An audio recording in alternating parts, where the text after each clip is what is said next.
He is a physician from Bowling Green, Kentucky.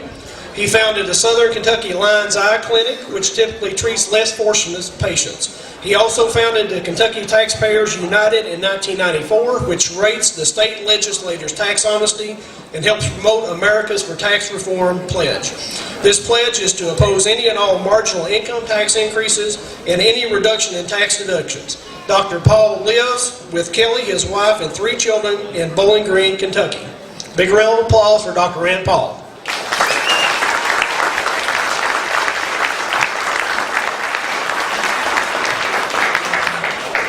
I was telling Cloyd I've been to a lot of these picnics so far this year, and this is one of the biggest, if not the biggest. So congratulations on such a great crowd. Politics is kind of a learning experience. I went to Fancy Farm this year, and after hearing Jack Conway, I learned one thing. Those 7 words they tell you that you can't recite on television, you're not supposed to say them at a Catholic picnic either. Well, last week, Dr. Dan Mongiardo has been criticizing Jack for using one of those words. Apparently, he used all 7 of those words to describe the governor. I don't understand it. I mean, it was already going to be a tough year for the Democrats, and they're imploding before they've even had their primary. Many years ago, there was a budget battle and debate in Washington. It was going to be a very close vote. And there was one guy who hadn't made his mind up. He was a career politician. He kind of went with the wind, and they didn't know how he was going to vote. And as the vote came forward, the budget passed by maybe 1 vote. He comes out onto the steps of the Capitol, and the press greets him there, and they said, "Well, how did you finally make up your mind?" And he said, "Well, I went with the best deal." And they said, "Well, what does that mean? Does that mean your vote is for rent or for sale?" And he said, "Well, no, but it's damn sure for rent."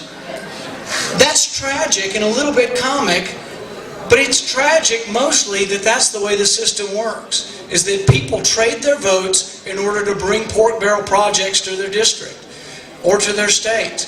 I think the career politicians a lot of time lose sight of what is best for the country because they're most concerned on what's best in furthering their careers. We've got examples on both sides of the aisle. You've got Senator Byrd over in West Virginia to put more concrete down than any senator has in the history of the country.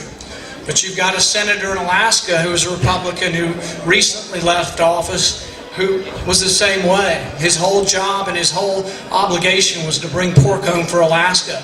It's not the way the system should work. It's also why the system is being corrupted, and it's why we're drowning in a sea of debt. The deficit next year will be $1.75 trillion. This is 13% of the gross national product, and this is an historic high. Interest alone on the debt is $30 billion a month. We're spending money at $53,000 a second. It's important that we get a Republican elected, and I will support whoever that is. But it is also very important who that Republican is. That's why we have primaries. It's good to see a Republican county like this where you've got all kinds of primary races and you're used to primaries. Primaries are good for the party. They grow the party, and you get a chance to hear from different candidates. As I've gone around the state of Kentucky, I have yet to meet one Republican primary voter who would have voted for the bank bailout. And yet, over half of your leaders did, many of them Republican. I think that's why we have a primary now to decide who your next leaders are going to be. I would have absolutely opposed the bank bailout. I would have absolutely opposed the stimulus package. And the bank bailout, you have to realize, still keeps taking. It's the gift that keeps taking. When Chrysler went bankrupt, President Obama used it to give the AFL-CIO leapfrog assistance and put them up over top of the Indiana teacher's pension. Of course, he criticized the teacher's pension as being those greedy capitalists. But what was his justification for doing it? The bank bailout. It used to be we as Republicans might be a little bit different, and somebody might want a little bit less regulation, and you might want a little bit more, but we didn't believe in government ownership. The Republican platform explicitly says we don't believe in bailing out private businesses, and yet we did. There's no part of our platform that says we believe in government ownership of business.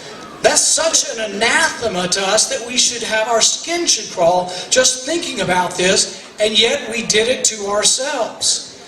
When Congress stood up and said we are not going to bail out the car industry, they did it anyway. They took the TARP money, which said nothing about automobiles. It said only about banks, and they gave it to the automobile industry in direct defiance of what Congress voted for.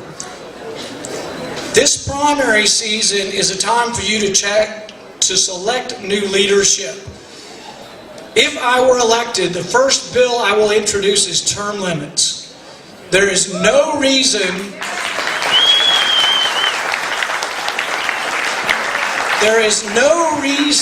that you can't have a senator serve for 2 6-year terms and a House member for 6 2-year terms. Absolutely no reason. We need to bring people home. They need to come home, live under the laws like you and I, have the same kind of pension you and I have, not have all the extra perks. They need to come back to our state and live like we do.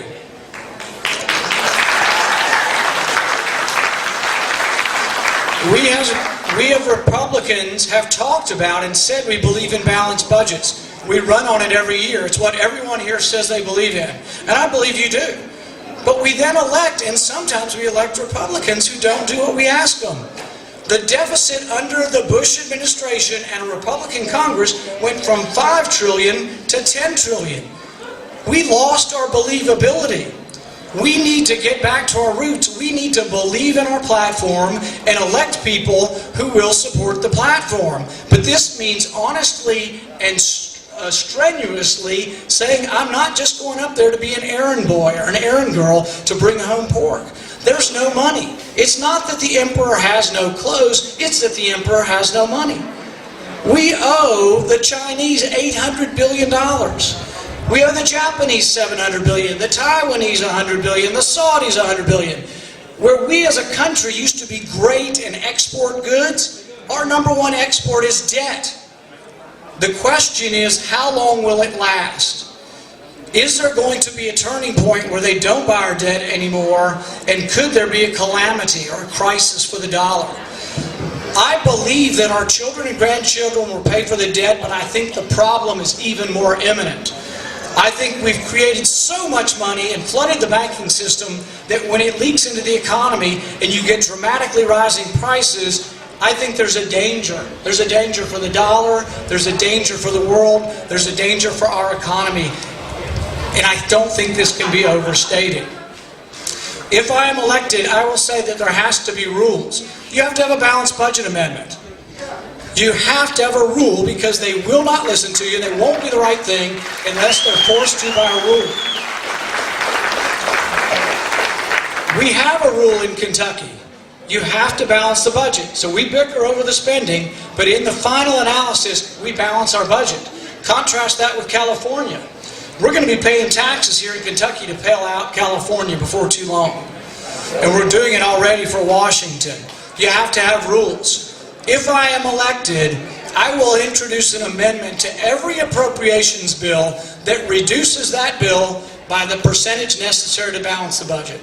If we're 20% over budget, every bill I will amend or attempt to amend to reduce by 20%. Some people say that's unrealistic. Well, it may be, but if someone doesn't stand up soon, we're not going to have a country left.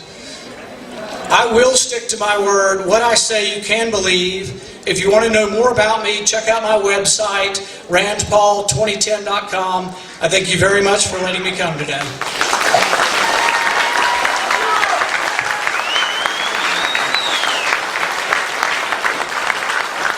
Thank you, Dr. Paul.